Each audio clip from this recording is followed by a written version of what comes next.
What's up, everybody? It's Jay and... What's your name? No, what's your name? And Liam, and we're gonna be opening the... What do we have in the box? Frogs. What do we have? Frogs. Frogs. There are some really cool dart frogs, of course from Josh's Frogs. We're gonna pull them out of this awesome box, and we're gonna get them in this majestic vivarium. How about you hit it with a little bit more water there, tough guy? Okay. Show everybody how you do the squirt. Oh, look at that. No look squirt. So we're gonna get these bad boys out, and we hope you enjoy this video of us adding the dart frogs in the vivarium together as much as, well, we're gonna have fun doing it. Are you ready to have fun? Have fun. Have fun. Let's go. Say, let's go. Tell them, say, go. You don't want to say anything? Okay.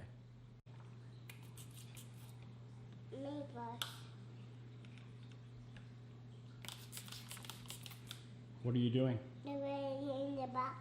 Are you ready for the frogs? Yeah. Where are we gonna put them? Up top of the waterfall. You want to put them up top by the waterfall? Yeah. Okay. Are you ready? Ready. Where are the frogs? Where are they? Are they in the box? Yep. Yep.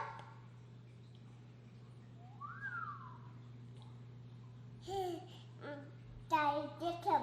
Are you excited? Show me on your face you're excited. That's it? Okay. So in this majestic box, we have Rantamaya imitator Baja Hulaga. The Baja Hulaga. Oh, good job. Keep that with you, okay? Here they go, the Bajas. I've been waiting for these to be available from Josh's Frogs, so I'm super pumped. Oh no. Okay, you're okay. Oh, my Lanta, where is he? Oh, look at how little. They're so cute. So we'll go ahead and add this first one right into the vivarium. What's up, everybody? It's Jay Wilson, and I've got a little bit of nasal congestion. I think I'm getting over a cold. I was really sick last night, so I'm filming this video on the day that I'm releasing it, which, well, means I don't have much time to lose, right? So check out northfinusa.com. We have Celebration 15 going on until the end of the evening, which would be midnight. Get yourself 15% off Fritz Aquatics products, Flip Aquatics branded products, and Northfin products from northfinusa.com. But today we're gonna be talking about the dart frogs, right?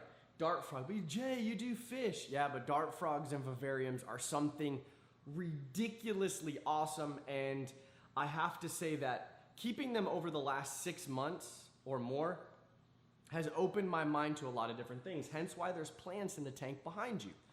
Oh, before I get started with the dart frogs, I'm gonna be at the Fish Hut of New Jersey on the 16th from 6 to close, pizza and a ton of great stuff. And then I'm gonna be driving up to Cromwell, Connecticut for the American Cichlid Association meeting. It is the once a year big cichlid event, biotope show, finding the Holy Grail cichlid. I hope to see you there. But, dart frogs. The first ones I ever got were the blue ones, right? But do you remember this book? I kind of left it in the background for a while, literally a while. From way before I even had this house, I had this book, right? See this guy right here? I've been after a specific frog. And it's not super rare, it's just they're smaller, and that hence the small species. Because the smaller species, doing a lot of research, talking to a lot of folks that have been doing this a long time, they say that they climb really high. Well, I always wanted a frog that climbed really high, and for the longest time I could tell you I wanted a red-eyed tree frog. But they're nocturnal, and I'm not really gonna see them that much, and that's just kinda meh, right? So when I started keeping dart frogs, it was super exciting. It's really actually far easier than you anticipate. And I ended up coming into a skyscraper. I traded the skyscraper in for a paludarium because I was gonna do something really cool and it wasn't gonna be with dart frogs. Well, that got crushed because, well, the designer of these paludariums did not design them to really hold water, to be honest with you. I don't care what anybody says. it started leaking. I sealed it. I just didn't trust it. And I didn't, even though it's only 10 gallons, I didn't want 10 gallons of water on my floor. So I just turned it into a tall vivarium. Then I started looking for frogs. And I came across the Ranitomaya intimidator, right? It's a mimic dart frog.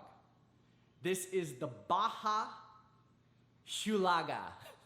I am murdering these names. And if you know it, put it down in the comments. But let's look at... Now the neat thing about the Ranitomaya intimidator is that they're awesome beginner thumbnail frogs. And thumbnail frogs just mean that they're smaller, but the colors are super bright. I'm not breeding, but they are easy to breed, and they don't make loud noises, and they're great in groups. And that's kind of the idea when I'm setting these up, is I want them to be great in groups. However, what's really cool about this thumbnail frog is it used to be a Dendrobates imitator, which was very similar to the group that the blue ones are in.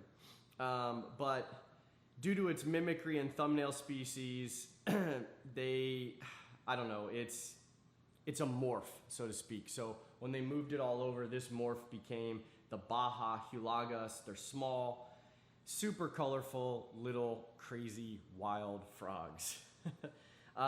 Whenever you're doing this, the recommended is always kind of a 10-gallon aquarium, and you can keep about 2 in there. However, because I went all the way to a 36 tall, I'm able to keep 4 to 6. I went with 4 just because I think that that's the best number for dart frogs. I think when you start getting into a bigger species, you really need a much larger vivarium. Temperature's kind of the same. It's 65 degrees to 80 degrees, but they prefer temperatures kind of in the mid 70s. And of course, it's going to be around 100% humidity, if not a little less. And you don't want this to get above 85 degrees. It could be super dangerous for the frogs. Size, they're little. I'm talking less than an inch long. But it's really cool to see them hide in the bromeliads, to be on the cliffs, to be dangling themselves off the branches. It's really, really cool. And these Ranitomayas, the Bajas, they can live 10 years or so. I mean, it's really up to the care that you provide them. Most lifespan is kind of the common 5 years, you know, between 5 and 10 years. And I feed them the same thing as I feed the other dart frogs. I don't want to have to spend more money on more food and try to do more things.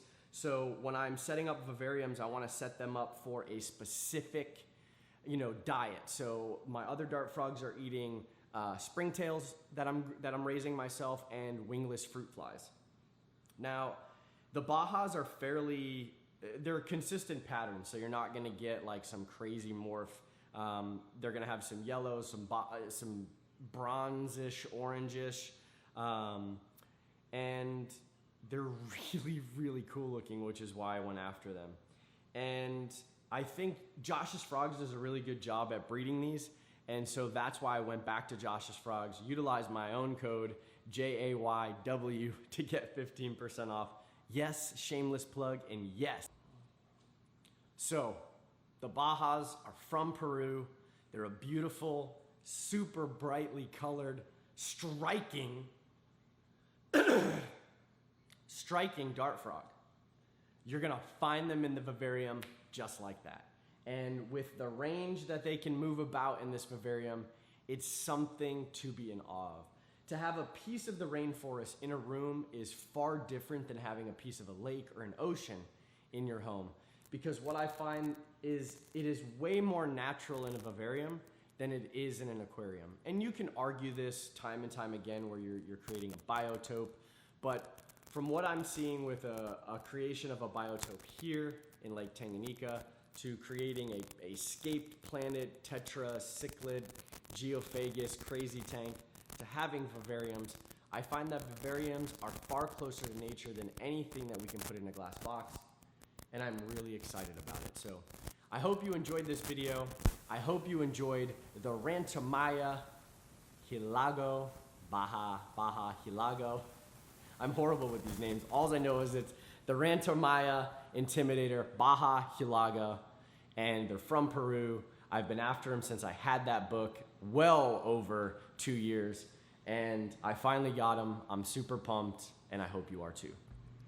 Well, folks, that is it. Dart frogs in the vivarium. Cool stuff. They're climbing, they're jumping, they're eating. Everybody's healthy. There's 4 of them, and that's all that's going to go into this vivarium.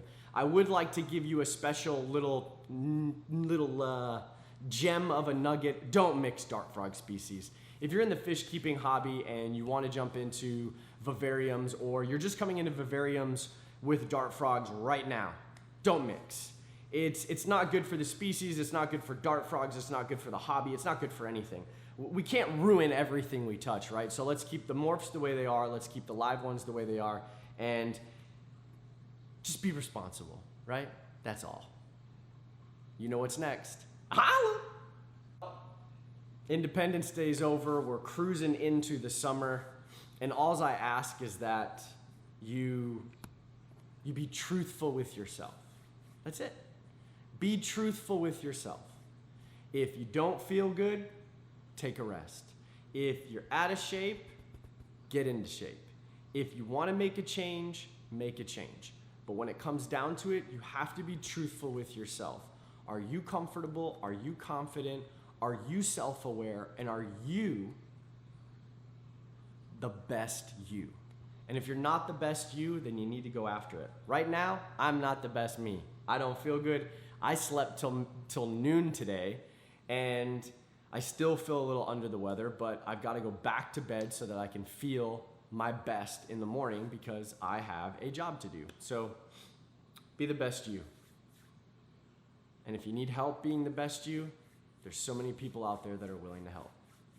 Enjoy your week.